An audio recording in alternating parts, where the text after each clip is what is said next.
For almost 30 years, Voller Law Firm has been winning serious injury and death cases for clients. They have collected millions of dollars on behalf of their clients and belong to the prestigious $1 Million Advocates Forum. When insurance or a wrongdoer won't pay for what they took from you, go with an award-winning firm with a track record of results. At Voller Law Firm, results matter. Make sure you go with lawyers that have the experience, ability, and financial power to hold those that hurt you accountable. Put your trust in Voller Law Firm. Give them a call at 662-323-0083.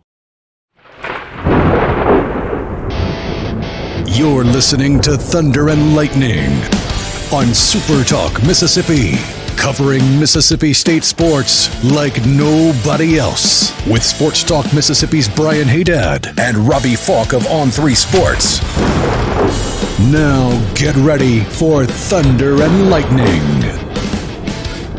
This is Thunder and Lightning here on Super Talk Mississippi. Brian Hadad and Robbie Faulk here with you on a Sunday afternoon or Monday morning, whenever you're joining us. Thank you for joining us here at supertalk.fm or wherever it is you get podcasts from.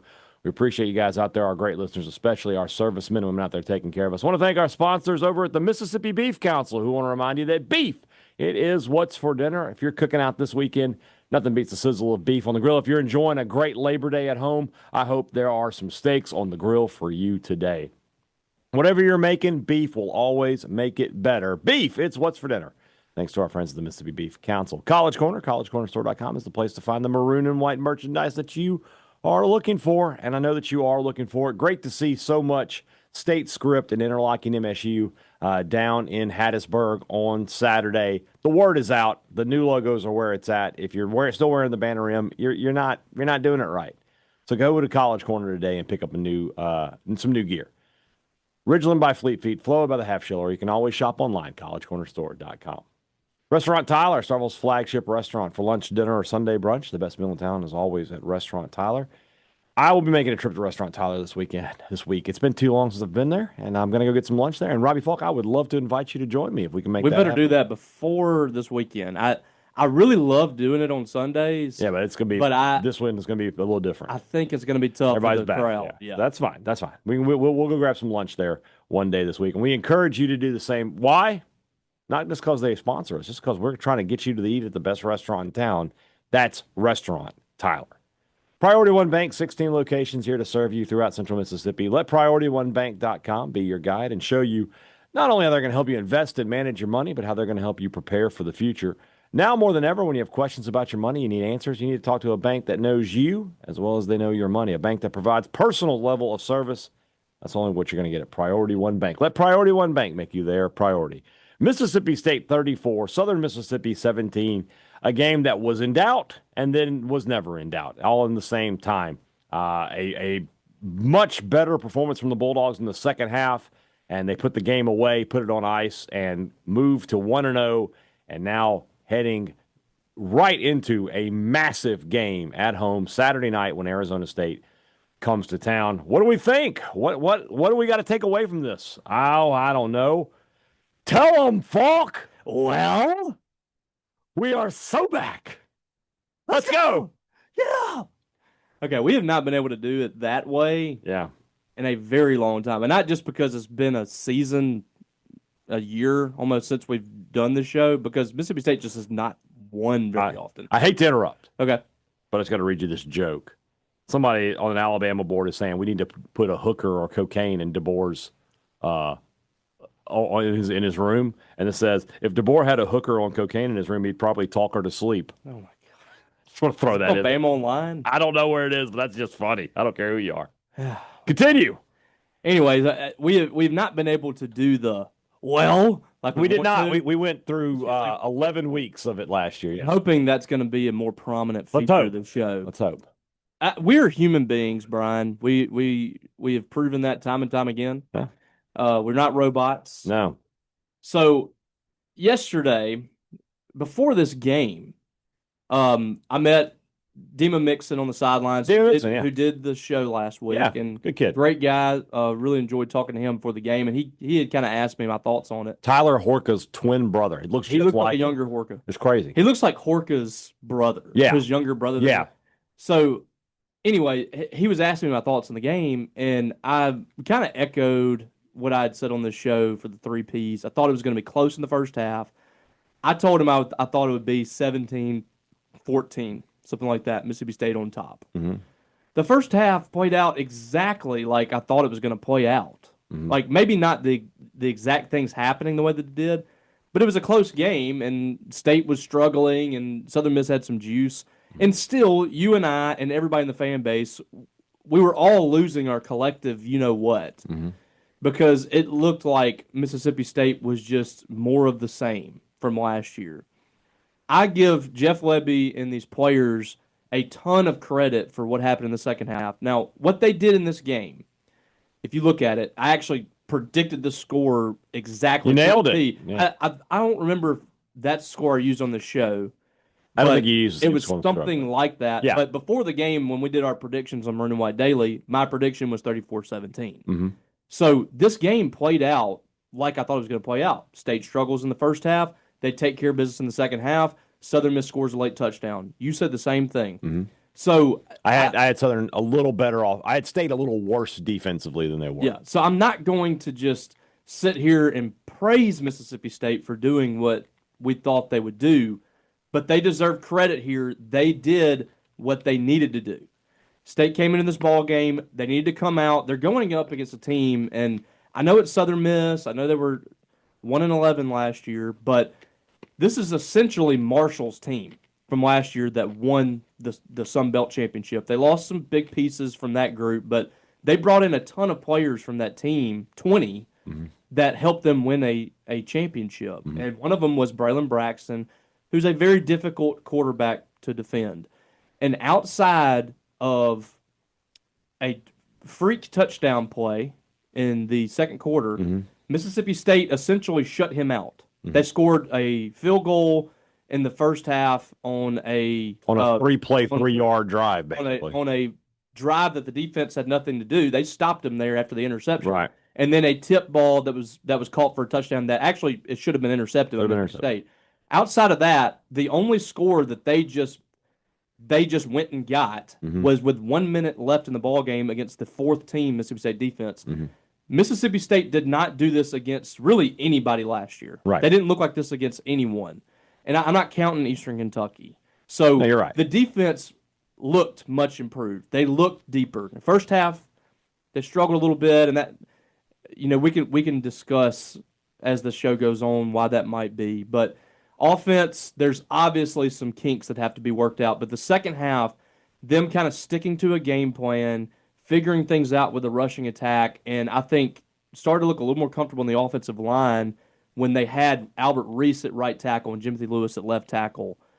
I thought that the second half is exactly what you wanted to see. So I'm chalking up the first half as nerves, jitters, the first game of the season. I think it's very noticeable that this team is better. I don't know if they win this game last year the way that they played. Right. And I think the defense is deeper. The defense is more talented. I think that there's obviously some things they got to get better at, but they needed to leave this game with a comfortable win, with some positivity going into what is a massive week. I don't think I can understate how big this week is for Jeff Lebby. And I think at this point we can say this is the biggest home game they've had maybe since Florida in 2018. Yeah. So this is exactly how it needed to happen for Mississippi State. You could have easily won this ball game by 5 touchdowns. They didn't take care of business on a couple of touchdowns that got called back and had an interception drive. It could have been much worse. State clearly looked like the better team. That's what had to happen, and it did. So I think if you're a State fan, you should be happy. I think you can be concerned about some things, but you should be happy about what happened on Saturday, and you should be certainly excited going into this week. And the most important thing, and Stephen, your cousin, he reiterated this point. I made this point earlier this week when talking about this game, my final thoughts post that I put up on our site. I talked about the idea of having hope. And for Mississippi State fans, it might not be that this year you're aspirations are that you're going to go to the college football playoff. Right. You want to have hope as long as you possibly can this year that something big can happen. Right. And you survived a week of that. Now you get another week of having hope. Yeah. And that might sound pathetic to some people, but where Mississippi State is right now as a program, to have hope for a second week is big. And if you win this game, you have hope for a third week, and then you have hope for a fourth week, and then you go into a Tennessee game that's going to be absolutely massive. This week could set the tone for what could be a huge month for Mississippi State, and it started on Saturday. Let's see if they can keep it up. I'm looking at I was looking at YouTube. I just wanted to see the view count for my post-game show. And the screen, the thumbnail of your press conference with Lebby, it looks like he's yelling at you. Yeah, I noticed that too. I was going to change that, and then I was like, no. Don't change it at all. Don't change it at all. Leaving it. That's fantastic. Like, he looks like he is legitimately like, Robbie, you piece of garbage. And to your point on that, I think you had told me when I got back up to the press conference that had been up for like an hour, and you almost had 1,000 views on it. Yeah, we're almost 3,000 now. Yesterday, our site about that, yeah. Our site was top 10 on the network in well, I don't know if it's page views or what. Traffic is what we were told, and the people that we were competing against on this was War Chant, which is Florida State, yeah. Alabama, Auburn, Tennessee. Alabama had a lot of traffic. Yeah, no. So if you thought that Mississippi State fans weren't invested, a Southern Miss game 1 of the season, had our site top 10 on the entire network. Yeah, State fans are ready. They're ready to get back into this. I think they're going to show out on Saturday too. Yeah, I appreciate all you guys out there consuming the content that Robbie and I have been putting out the past couple of weeks. Honestly, our podcast numbers have been really big these past few weeks. This one will be too. This week coming up is going to be a good one. So really good stuff. That said, it is now time for the first time in the 2025 season. I must tell you that these are the things that are true. Presented by our friends over at Bell Building Supply, back with us for another year. Glad to see one of our favorite local Starkville businesses staying on board with us. Guys, if you're cooking out, it's Labor Day, guys. You should be working the grill. I hope you are working the big green egg, and if you aren't, our friends at Bell Building Supply can get you one. Not today. It's Labor Day. We're taking the day off. But this weekend, absolutely that can happen. They are Starkville's platinum big green egg dealer. I have an egg. It is a cooking machine. Once you tune that thing in, brother, you can go sit down. Sit on the couch. Set a timer, and when it's done, it's done. It gives you all the ease and convenience of a pellet grill, but you still have the fun of live fire cooking. I love my green egg. I use it all the time, and you should too. Go see our buddy Wes at Bell Building Supply today to find out what he can do for you and get you a big green egg in your backyard. And they sell more than eggs. Oh, they sell a lot more. They actually are a building supply. Yes, but that's no fun. They put my windows in, all my doors. Nobody wants that. Yeah, all Hadad's thinking about is what can get me the best smoked meat possible. That's all. So usually what's on my mind at all times. We're going to be talking about Bell Building Supply throughout the year, and you can find out more of the great services that they offer there. Like as Robbie said, not just to stop to get you a new grill. Hadad's mouth's watering over here. I mean, I like barbecue. What can I say? I got 10 things that are true this week. Here we go. Number one, we'll give a shout out to Southern Mississippi as well. Both of these teams are much improved from the season ago. If that state team plays last year's Southern Miss team, they win 60-0. Yep. If that Southern Miss team plays last year's state team, they might have won the game. Both of these teams are a lot better. Huff got the thing going in the right direction. I don't know if they'll be a bowl team or not. They got a big game, not this weekend, but next weekend with App State at home. If they can win that, they're off and running. Mississippi State, its big game is this weekend. We'll talk more about that, but both of these teams were a lot better. They both were good in the transfer portal, and it showed, in my opinion. I hope that Southern Miss fans fully invest in that program. They should. I was a little surprised by the crowd yesterday. It was a little disappointing. They're still getting around. It was the biggest crowd they've had in a while, but a lot of that was Mississippi State fans. There were a lot of empty seats there. Yeah, it was surprising. And that's I understand that the program has just not been on solid footing for quite some time. Mm-hmm. But there's a lot of things that they need to do to invest in that program. They need to upgrade their facilities over there. They need to show that they care a little more, and a lot of them do. And I think that those people should be commended. But there's a lot of people that just they have got to go all in on this to make this work. And so, as another program in the state of Mississippi, I would like to see that happen for them. But I think this year, with the talent that they have in certain spots, hey, Josh Moten would immediately be State's top corner, in my opinion. Yeah, he played really well. He's fantastic. Yeah, I mean, you can see why State wanted to get him. Yeah, and they have players. They have some players that I think are going to. I think Jeffrey Pittman's going to be a star. He'll be good for them. I think that the receiver Chester was good. And Braxton's a good quarterback. Yeah. So yeah, they're going in the right direction there. All right, number 2. Chapter 1 of State's book was, are they better? The answer is yes. They are better. There can't be any doubt about that. You mentioned it a few minutes ago. The way State played in this game defensively, they didn't play like that against anybody last year. They completely bottled up USM's running game. They forced a turnover off of a quarterback who doesn't give up a lot of turnovers. They got pressure on the quarterback. They looked totally different there. On the offensive side of the ball, there were some issues, especially in the first half, but in the second half, they ran the ball at will. They seemed to figure something out on the offensive line in the second half, and they are clearly a better team. Number 3 is Chapter 2 will be read this Saturday, and that chapter is entitled, Are They Good? We'll know if they're good on Saturday. They're better. But better might only mean 3-9 or 4-8. It really can mean that. But if you win this Saturday, you're good. And I think I will go on the record and say if they win Saturday, they'll be a bowl team. They'll find 2 more wins in this season. I truly believe that. But I saw there were enough concerns, and we'll talk about one of them in just a second. There were enough concerns that you can say, I'm not going to sit here and say today especially that, oh, yeah, they're clearly going to beat Arizona State. They got a lot of work to do. I'm sure Jeff Lebby would agree with us. Number 4 is something I think you and I talked about the most up in the press box on Saturday, and that's O-line at play is a concern we should have seen coming. I think we kind of – I don't know if we missed it or not.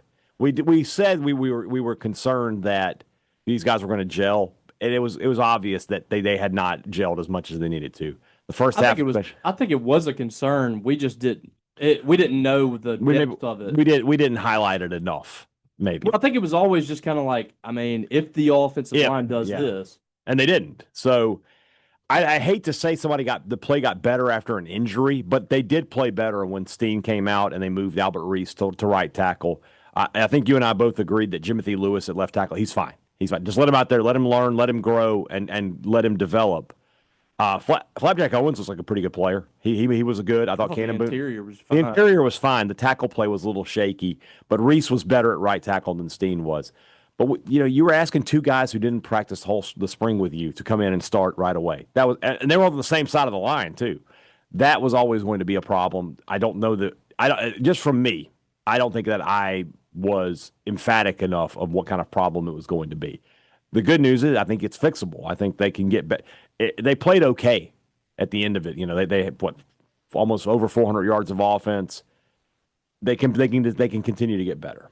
So Jimothy didn't grade out particularly strong, but that's a little bit. It's not. It doesn't tell the full story because that takes into account, I think, penalties and things like that. I believe. So I think that you certainly saw why there was some concern with him and the coaching staff. They lit into him a couple times too, on the sidelines. But I saw enough from him. I'm willing to just kind of, and I had made this point earlier in the week too to people is like I think that the coaches just didn't feel maybe when they started Reese, I think they probably didn't feel he was ready to be just like pushed in there and start the first drive or 2. But it was obvious he was the left tackle. He was in their plans to be the left tackle. The reason I think it was obvious is because after the 3rd possession, we never saw Albert Reese again. Mm-hmm. And I didn't think Albert was until at left tackle. I didn't think Albert was bad at all as far as the first couple of possessions.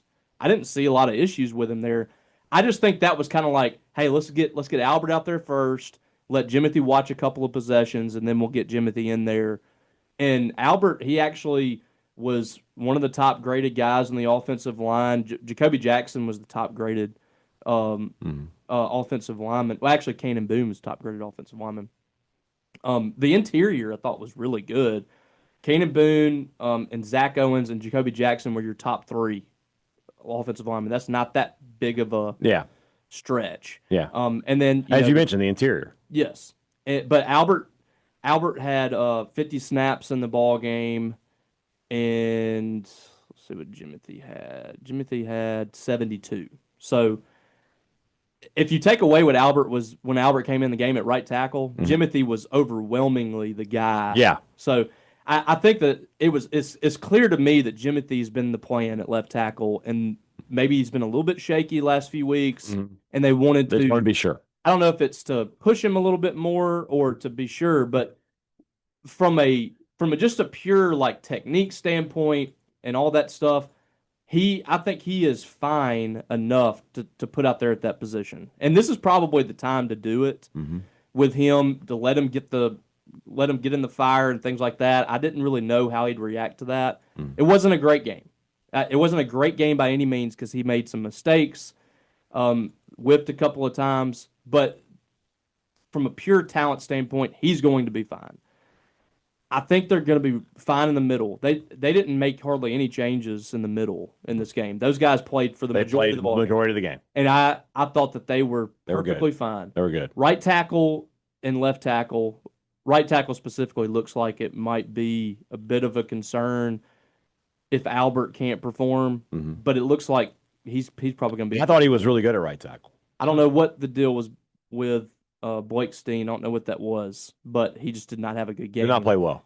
If they do not fix these issues, and some people came after me because in the first half I said this looks like a massive concern. They weren't pushing people around. The penalties were ridiculous. You know, it was formational penalties. It was false starts. They wiped out a touchdown. It just was ugly. I think they'll get better, but if they don't, you're not going anywhere this year. And I like that. It's a hard concept for people to grasp. Like, just because you won the ball game doesn't mean there's things that you can't fix. And they think we're being negative. Do you think Phil Lodeholt is sitting in the film room tomorrow and saying, "Guys, we won the game. Who cares? Yeah. There's nothing."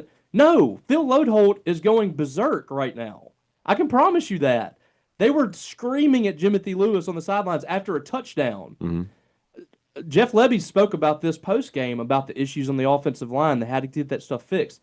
Folks, it's okay to say that things are not going well at a certain position and it not be considered overreactions or things like that. Or negativity. This is something that Mississippi State has got to fix to do what you want to do. Yeah. And these coaches, I guarantee you, in the film study, are blasting every single tiny thing that's going wrong. So if you think I'm being negative or Brian's being negative or anybody's overreacting, I really would love for you to sit in a film session, because I've sat in a film session before, especially with offensive line coaches.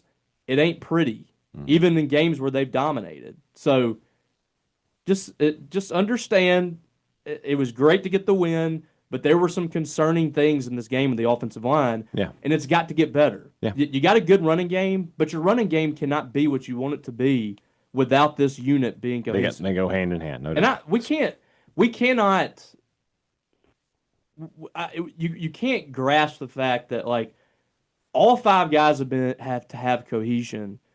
You can't just throw those guys onto the field and immediately expect it to happen.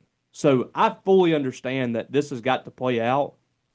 They've got to be able to be playing as a unit for a few games, but it's got to happen a lot quicker than you want it to. And that's starting this week. I mean, they got to be a lot better on Saturday. Speaking of the running game, number 5, Devon Booth and Fluff Bothwell, they needed about a total of 8 to 10 more carries. State's splits yesterday was 40 rushes, 37 passes. I would have rather it been 50-27. I just thought State had the advantage there. You go back to that sequence in the first half that we talked about a lot, where State hands it off to Booth, and he breaks off a couple of long runs and gets State down inside the USM 30. And then from that point on, State threw, I think, 5 or 6 straight passes and went, they ended up having to kick a field goal on that drive. And then on the next drive, they go 3 and out because they got away from running the football. We said going into this game, and I think Lebby said it. I know that Huff mentioned it in one of his interviews they did with him on the sidelines. State was the bigger, stronger team. Big people did, in fact, move little people. And State had that advantage, and I just don't think they took enough advantage of it. Booth and Bothwell are your best 2 offensive guys. I like Brennan Thompson, but Booth and Bothwell can carry this offense. They needed more carries than they got yesterday. I feel like sometimes coaches, and like specifically offensive coaches, they get away from stuff. They feel like they got to open up their bag. They don't.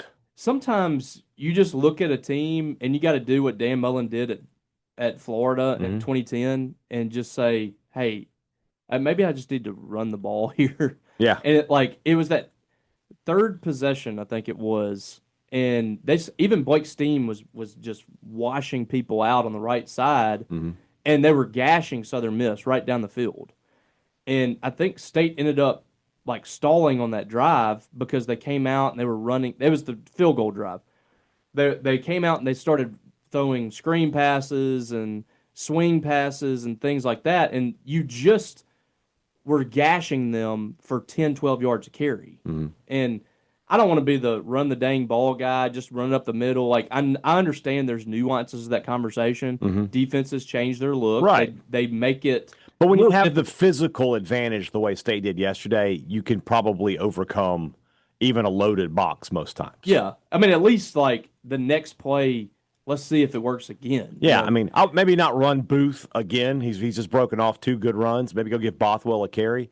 But those are the 2 guys that are going to make or break this team this year, in my opinion. They need the ball. And in the second half, I felt like they did recognize that. Yes.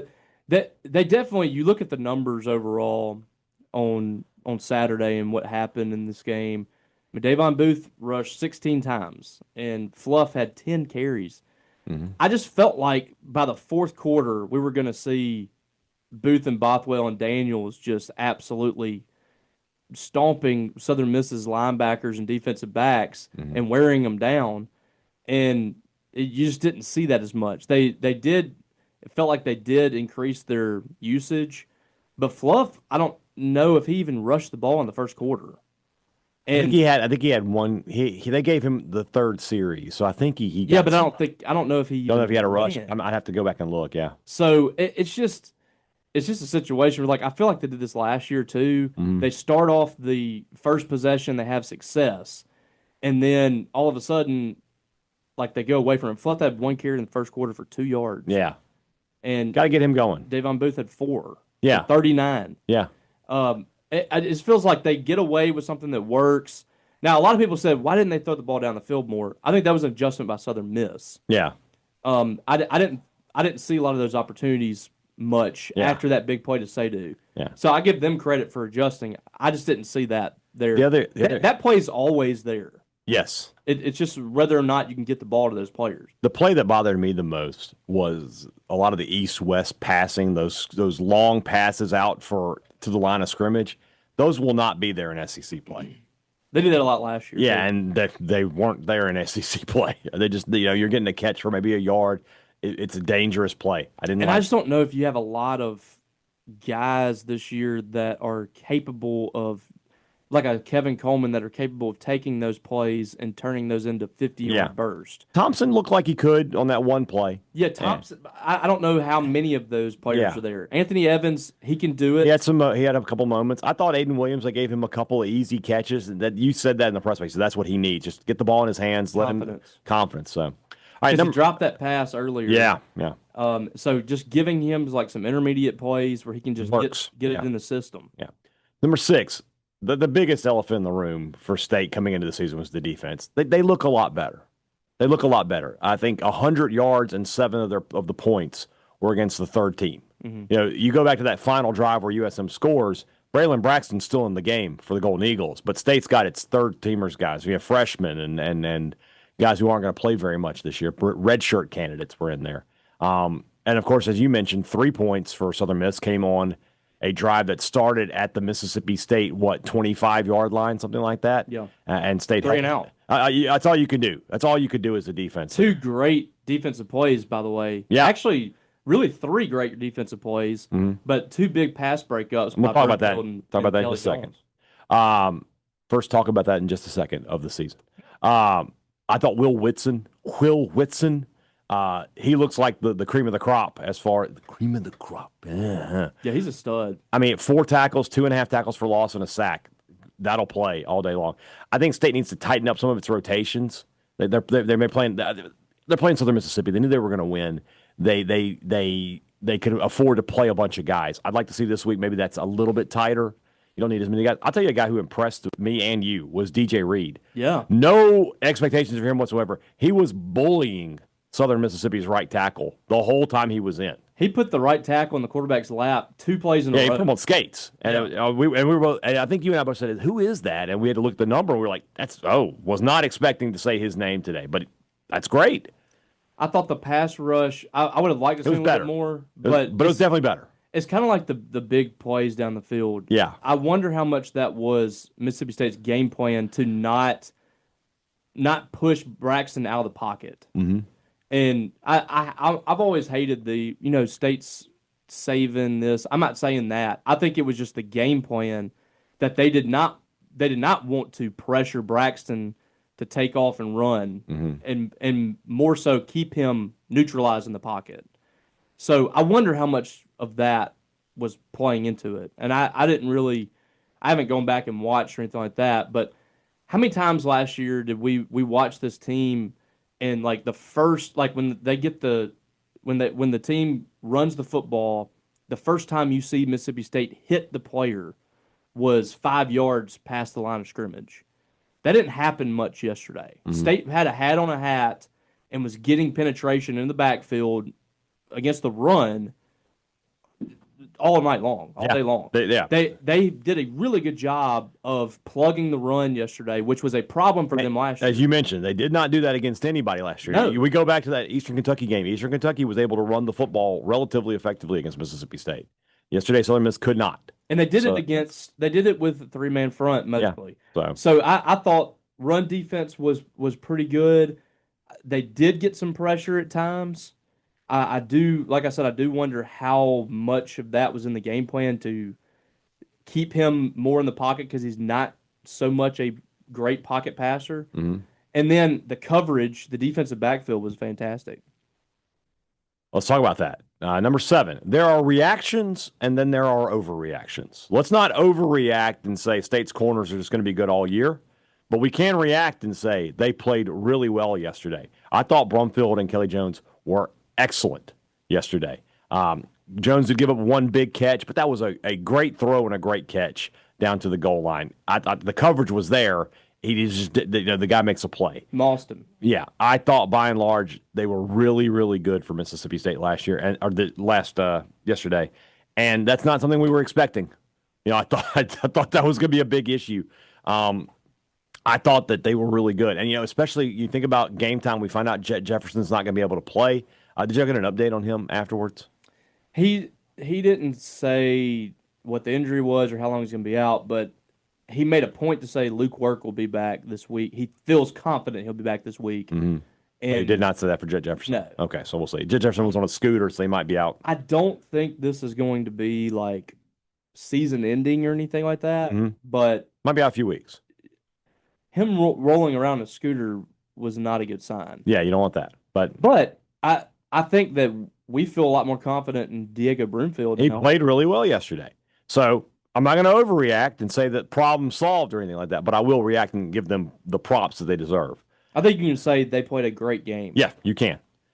Number 8, more props. We got to give a big shout out to a record setter yesterday, Kyle Ferry, who we have developed a rivalry with here on Thunder and Lightning. Not me. Yeah, it's just me. Kyle and I are friends. Yeah, just me. But 55-yarder, school record. Did not realize this is a couple years in a row where we've stayed, or not in a row, but there are a couple of times in the past years it's like State's broken a record, and I was like, oh yeah. It was 2 years ago when they beat Louisiana Tech when they came back. I was like, oh yeah, that's the biggest comeback in school history. I didn't think about that. And then this breaking Artie Cosby's nearly 40 or over 40-year-old record against Memphis. Kyle Ferry against Southern Mississippi, 55-yard field goal. I mean, you're going to have drives that stall. To have a guy that you can trust from 55 is big for Mississippi State this year. You motivated him.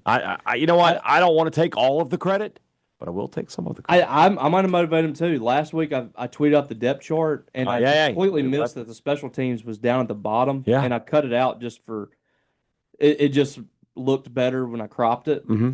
And he tweeted at me, he was like, man, you left the special teams out on here. Mm-hmm. And so I told him before the game yesterday, I was walking the sidelines, and he was just hanging out, sitting down on the bench. I said, I will tweet about you today, Kyle. I will tweet about you. I can promise you that. Mm-hmm. And he nails the longest field goal in school history. There you go. State has a kicker. They've had a kicker since he was a freshman. I've never been truly concerned about Kyle Ferry. Maybe like early on that year before he had gotten in there. But, I mean, first week he was SEC Freshman of the Week. Yeah.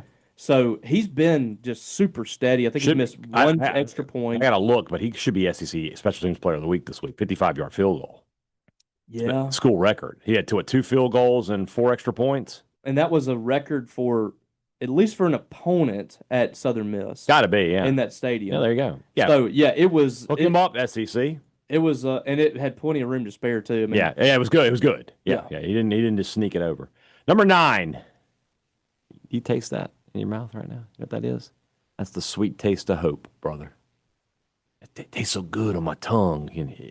I want to feel the juice spill down my chin. There is as much hope going into Saturday as we've had in quite some time here in Starkville, and as much as you could possibly expect to have. Not only does Mississippi State look completely competent, look maybe better than you expected defensively, Arizona State was not overly impressive in an FCS game. They beat Northern Arizona 38-19. They were way more impressive first game last year against Wyoming. Yes, they were. So after that, we were kind of like, oh, that's... their leading rusher was Levitt yesterday. So it's a.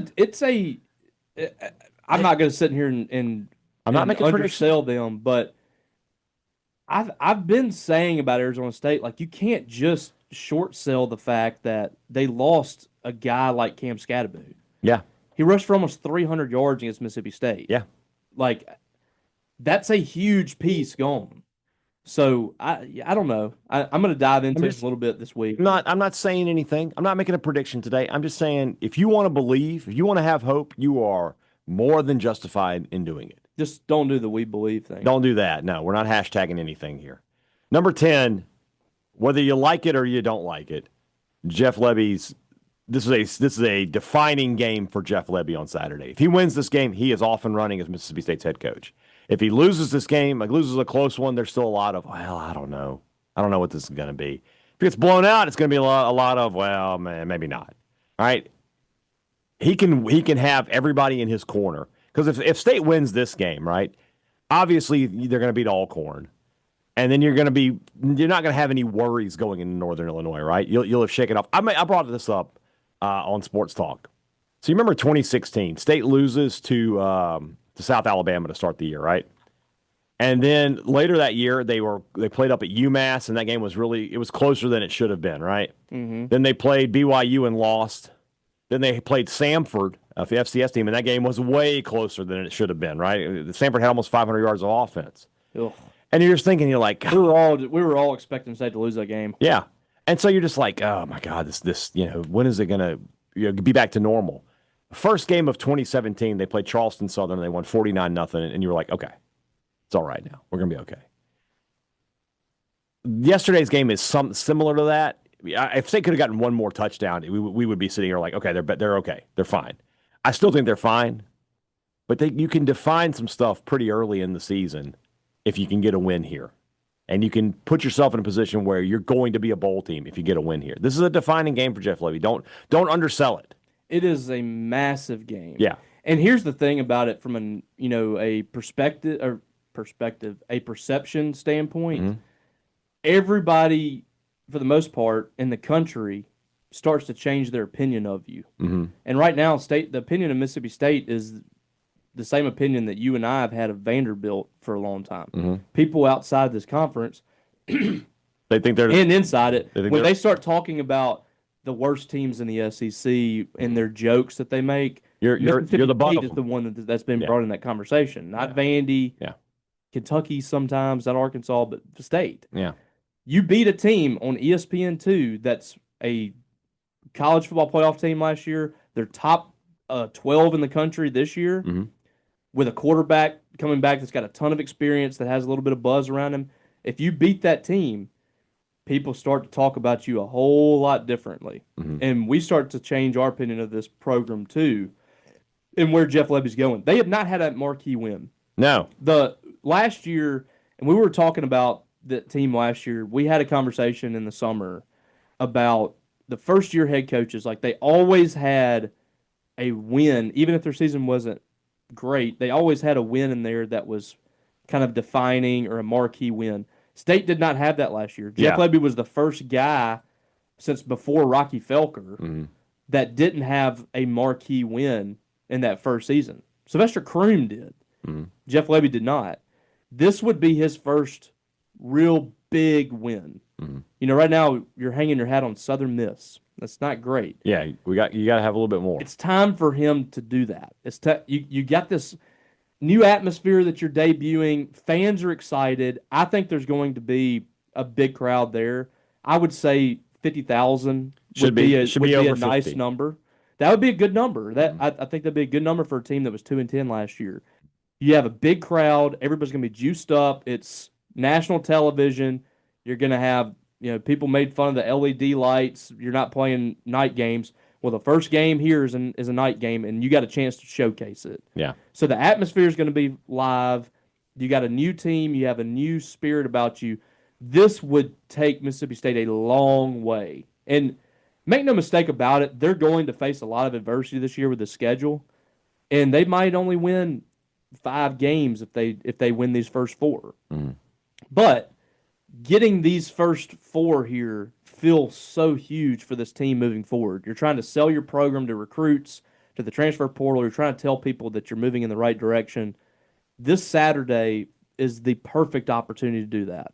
A Power 4 team that was in the playoff last year, you got a chance to beat them. They got to find a way. We'll see if they do. All right, let's move into the rest of the show. That's brought to you by our friends over at Two Brothers Smoked Meats in the heart of the Cotton District and the Older Brother, 2 of our favorite restaurants in all of the city of Starkville. This weekend, if you are headed to Starkville for football, Two Brothers is a great game day spot, as is the Older Brother. Easy walking distance to the stadium from the Cotton District. You enjoy a great meal, watch some football during the day, and then head over to Davis Wade Stadium that night. But anytime you're in Starkville and you're looking for a great place to come eat, that place should be Two Brothers Smoked Meats in the heart of the Cotton District. Great products, great service. Every business likes to promise it to you. They deliver it to you at Advantage Business Systems. That's what they've been doing for 50 years. Brother. You need technology for your business, give Advantage Business Systems a call. You need any kind of copiers, printers, computers, laptops, whatever it is, you call Advantage Business Systems. Get a great product delivered to you. But more importantly, get the service that you need. These are machines. They will go bad. You want to know that you can make a phone call to a 601 number, talk to somebody that day, and try to get them out there to fix it that day a lot of the time as well. Why? Because they're in Mississippi just like you. 601-362-9192 or visit them online, absms.com. Find out how Advantage Business Systems will help your business do business. If you're going to be in Starkville this weekend, the place to go is Maroon & Co. We've been seeing people talking about Maroon & Co. a lot lately. The hats that are on sale that you saw, the branded bills, interlocking MSU hats now available to you at Maroon & Co. And our Thunder 15 discount code does work with those hats, so you can save a little money on the most popular hat out there from Maroon & Co. Hoodie, it's the Dark Zone. They did announce they're doing the, what is it, Dark Zone? Is that what it's called? Dark Mode. Dark Mode. Well, they're doing that. So if you need a black Mississippi State polo, a black T-shirt, a black hoodie, whatever it is, you can get that at Maroon & Co. Use our promo code Thunder15 to save 15% off regular price. Before you go to Davis Wade this weekend, make sure you go to Maroon & Co. If you got to get out in the yard this weekend, the place to be is Scruggs Farm, Lawn, and Garden in Saltillo. Why? Because they have everything you need. You're trying to mow the grass, the best John Deere products available to you at Scruggs. If you got to work out in the garden, everything you need, tools, seeds, soil, it's all right there at Scruggs Farm Lawn and Garden. You got projects to do around the house, all of the best top names and power tools and tools are there at Scruggs Farm Lawn and Garden. And if you're just cooking out or if you're just tailgating this weekend, the best names in grilling are at Scruggs Farm Lawn and Garden. What's the point of this? To tell you that if you are doing anything this weekend, you need to go to Scruggs Farm Lawn and Garden in Saltillo First. They have what you want for less. An important win for Mississippi State. But let's talk about something else that's important. Put that coffee down. Coffee's for closers only. Coffee is for Closers is brought to you by our friends at Strange Brew Coffee House here in Starkville or at Brupolo over in Tupelo. Be a little weird, Robbie, if Brupolo was in Bexley. It'd be a little weird. Calm down, Dan. Wherever you are in our great state. 2-0. Yeah, he's off and running. Wherever you are in our great state. You got state. them in your playoff. I do. People got all mad about my my playoff, that thing I sent out. They're like talking about state that I had State 4-8. And I'm just like, I made this prediction like 2 weeks ago. We had the media poll. How are you just now seeing it? Yeah, just wanting to get mad. Anyway, Strange Brew Coffee House would be a little weird. If you want to start your day the right way with a trip to, I don't know. I don't know where I was. Strange Brew Coffee House. Coffee is for Closers. For Mississippi State, I got to kind of nitpick here, but I got one.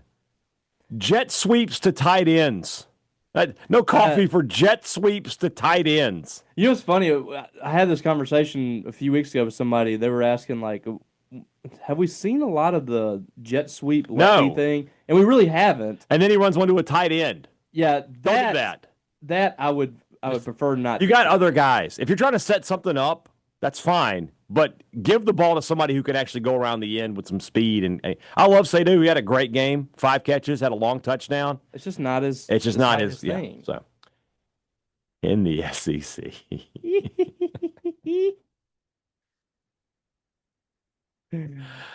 You know, Robbie, I make a lot of predictions, right? And I make a lot more wrong than I do right. You know, if I made them all right, I wouldn't be on this podcast right now. I'd be sitting on the top floor of the Wynn Resort in Las Vegas, Nevada.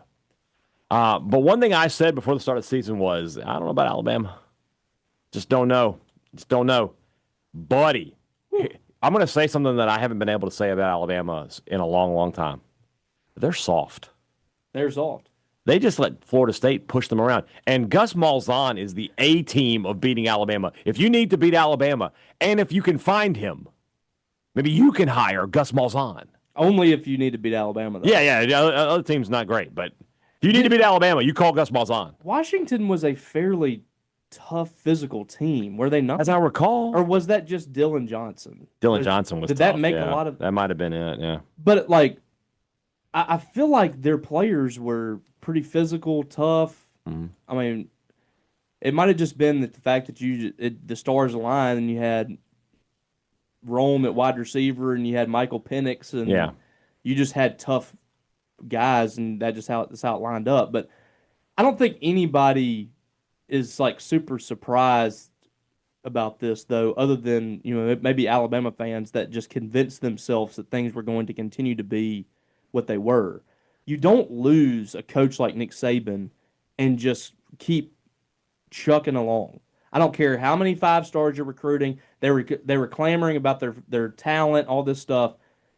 This guy is not Nick Saban. Nobody is Nick Saban. The reason you did what you did with Nick Saban is because you had Nick Saban. Yeah, Nick Saban, exactly. And so whenever you see tweets and I'm not even really blaming Kalen DeBoer for this. Like, I think this is just the reality of the situation. When I see things like he's already lost more games than Nick Saban did against top 25 teams, that's just because Nick Saban was the greatest of all time. It's not necessarily the fact that Kalen DeBoer is a bad coach. I think he's a good coach. Right. But you have put yourself in this position because of what Saban did, and you have so many unrealistic fans that are expecting this program to just continue right along. And in this day and age, it's going to be incredibly difficult to do that. Georgia isn't able to do that the way that they want to do it. Yeah.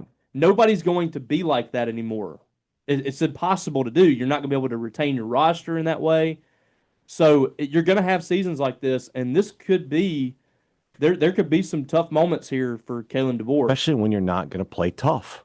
And I think like this is what is rough for them. Like they needed to win this game to give them a little bit of grace in SEC play. Yeah, they don't have that now. You lost to a 2-win team. You can't. You can really only lose one more game, and that's not going to happen. If you go 9-3, you're not in. So yeah. On the national level, I'm a big fan of the city of New Orleans. Love the city of New Orleans. Northwestern doesn't love the city of New Orleans, and John Summerall called them out on that. John Summerall says his team requested to wear their white jerseys to honor the 2005 Katrina team. Who played their first game against Mississippi State by wearing white jerseys in that game. Northwestern denied their request, so Summerall says, when you respect the city of New Orleans, you're going to run into it. I'm not trying to be a jerk, but don't disrespect the city of New Orleans. I agree, especially as a Saints fan. Don't disrespect the city of New Orleans. So Northwestern, no coffee for Northwestern this week. How dare you, sir? They're trying to do something to honor the team right after Katrina, and you say no? Why? Because it's going to be hot and humid in New Orleans? It's hot and humid no matter what you're wearing. You can be wearing nothing, and you're going to sweat. Bunch of nerds. Yeah, so Northwestern, no coffee for you. All right, tomorrow's show, we'll recap Jeff Lebby's press conference. Jeff Lebby has a podcast? No, he does not. Can you imagine what it would be called again with Jeff Lebby? Again, we just want to keep everything 100% inside these walls. We're worried about the people in the building. We want to fight like heck. The people in the building would be the name of the podcast. Yes. Yeah. Jeff Lebby's press conference, which will return the sign to us tomorrow. On Labor Day. To Pitt Printing. Yeah, we will be working on Labor Day. We'll be doing the sign from Pitt Printing and Signs. And of course, week 2, no, boy. I'm still petitioning to have the version of the sign from Full House whenever Stephanie and her friends. I'll see what I can Kimmy. do. I'll see what I can do. Yeah, we need that. But also, we need the version where she's like messing up the guitar. Yes. We will do an SEC picks and see if we can get some separation this coming week as well. Until then, for Robbie Faulk, I'm Brian Hadad. Thanks for listening to Thunder and Lightning here on Super Talk, Mississippi.